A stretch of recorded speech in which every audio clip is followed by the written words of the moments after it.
Tumilapon ang gulong na yan nang kumalas mula sa isang minivan sa Coronadal City. Umabot ang gulong sa kabilang lane. Nakapreno naman agad ang mga sasakyan sa paligid.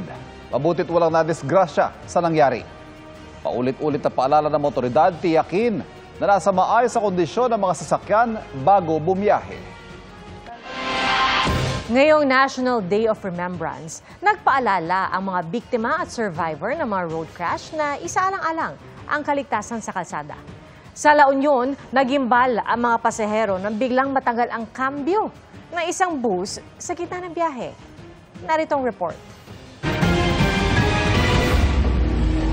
Natatanggal na ang kambyo ng bus na ito habang bumabiyahe papuntang Bawang, La Union. Kwento ng uploader, dahan-dahan namang itinabi ng driver ang bus at saka sila pinalipat sa iba pang bus. Laking pasasalamat ng uploader na nakauwi silang ligtas at nakaiwas sa aksidente. Lagit-laging paalala ng mga otoridad, tiyakin ang roadworthiness ng mga sasakyan para iwas aksidente. Base sa datos ng Philippine Statistics Authority, mahigit 13,800 ang nasawi sa road accidents noong nakaraang taon.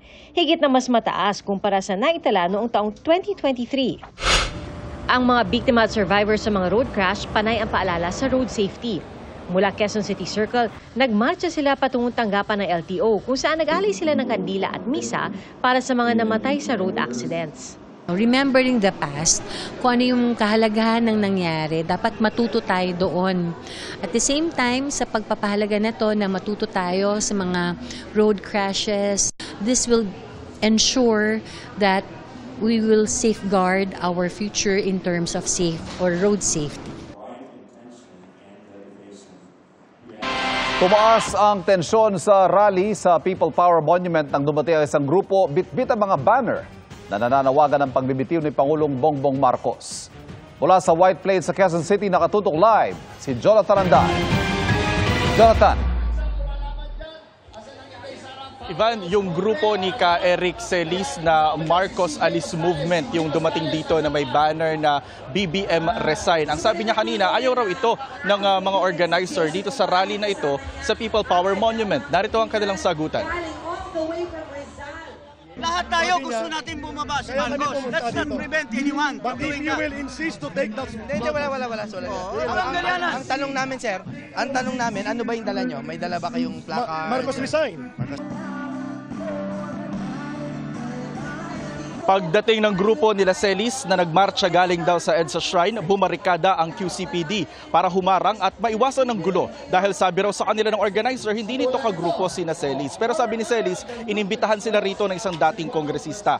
Nag-usap-usap ang mga organizer at grupo ni Celis at nagkasundo na papasukin na ang mga ito sa barikada at hayaan na ang mga placard na BBM Resign. Hanggang kanina ang alas 5 ng hapon, nasa 2,000 na at dumarami pa ang crowd estimate dito ng QCPD. Pero sabi ng organizer, inasahan nilang aabot sila ng 300,000. Ipinalabas sa rally ang video ni Zaldico na inaakusahan si Pangulong Marcos na nagsingit umano ng pondo sa 2025 national budget. Isa sa sumali sa rally rito ang grupo ng mga retired general sa pangunguna ni dating AFP Chief at Duterte Administration National Security Advisor Hermogenes Esperon. Galit daw ang mga kilala niyang retired general sa korupsyon ngayon sa bansa. Ang organizer ng rally na to ay ang UPI o United People's Initiative. Pero sabi ng Secretary General nilang si Ray Valeros, darating din daw ang mga miyembro ng PDP Laban, Juan Bangsamoro, mga religious group na KOJC o Kingdom of Jesus Christ, JIL o Jesus is Lord Church at Iglesia ni Cristo. Nangako ang UPI sa City Hall at pulis na walang seditious remarks o pag-uudyok ng pag-aklas sa gobyerno sa entablado nila. Sa isang pahayag, nanawagan ng UPI sa Pangulo na gumawa agad ng mga hakbang para maibalik nila ang kumpiyansa sa Office of the President. Masyado nilang seryoso at detalyado ang mga aligasyon para isantabi. Ang gusto nila isang buo, independent at transparent na investigasyon sa mga isiniwalat ni Ko. Dapat nilang iutos ng Pangulo ang paglabas ng lahat ng dokumento, pag-uusap at records kaugnay sa budget allocations, insertions at fund flows. At kung hindi raw ito matutugunan ng maayos sa loob ng makatuwirang panahon, dapat nilang mag-resign si Marcos. Wala nilang leader na dapat manatili sa pwesto kung nasira na ang tiwala ng publiko. Sabi ni Palace Press Officer at Undersecretary Claire Castro, matagal na nagtatrabaho ang Pangulo para maayos ang anyay kalat na iniwan ng nakaraan. Ang mga nagnanais daw na mawala sa pwesto ang Pangulo ay mga taga-suportaan niya ng mga tinatamaan ng investigasyon. Abiso naman po sa mga motorista, sarado na po ngayon ang White Plains. Ang White Plains, ang EDSA naman po, kaninang hapon traffic pagbaba sa Ortigas flyover hanggang dito sa People Power Monument. Iban hanggang alas 10 ng gabi lang yung permit na nakuha ng organizer ng rally dito sa People Power Monument. Pero sabi nung Secretary General kayo na dun sa stage, dito na raw sila matutulog at magdamagan na raw nito. So, malalaman natin, alamin natin kung kukuha ba sila ng panibagong permit o kung paano yung mangyayari kung lalagpas sila doon sa 10 p.m. na deadline na nakalagay sa permit. Yan muna ang latest mula rito sa People Power Monument. Balik sa'yo, Ivan. Maraming salamat, Jonathan Andal. 30 na ang Sparkle. Naging memorable and meaningful ang pagdiriwang ng milestone na ito sa star-studded performances at pagpapakilala ng Kapuso online campaign against bullying. Narito ang aking chika. Hindi nabigo ang fans na nag-expect ng electrifying, funny, and heartwarming production numbers sa 30th anniversary celebration ng Sparkle kagabi. Pinainit ni Kapuso Dance Kings Rojun and Raver Cruz ang dance floor.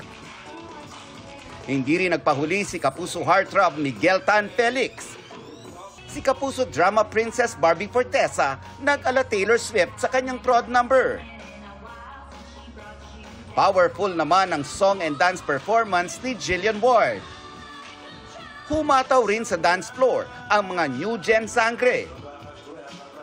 At ang Kapuso PBB Celebrity Collab Edition housemates. Laugh trip naman ang hatid ng Kapuso comedians headed by comedy concert queen Ai de las Alas at Bubay. Hindi rin nawala ang birit mula sa mga Kapuso singers na pinangunahan ni Asia's Limitless star Julian San Jose. And I am just so grateful for all the opportunities that they have guided me through. And also, syempre, malaki po ang pagpapasalamat ko sa Sparkle, sa GMA, and to everyone who is part of it, sa lahat. Parang reunion.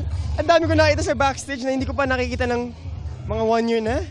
Kaya it's so nice to see them again. Siyempre for camaraderie na rin at para din i-celebrate yung wins ng bawat isa. And for everybody who supports the Sparkle artists. Naging daan din ito para literal silang mapalapit sa kanilang fans. Present din sa event sina GMA Network Senior Vice President Attorney Annette Coson Valdez at Sparkle GMA Artist Center First Vice President Joy Marcelo. Para maging mas makabuluhan ang Sparkle 30, nag-launch ang Sparkle ng Click Kindness Campaign na huhugot daw ng inspirasyon sa namayapang status by Sparkle na si Eman Atienza. Matapos ang song number ni Asia's multimedia star Alden Richards, pinangunahan niya ang pag-introduce ng Kapuso campaign laban sa online bullying. Sparkle is very proud to present Click Kindness. This advocacy and this movement is headed on to spreading goodness, positivity, compassion, and kindness online.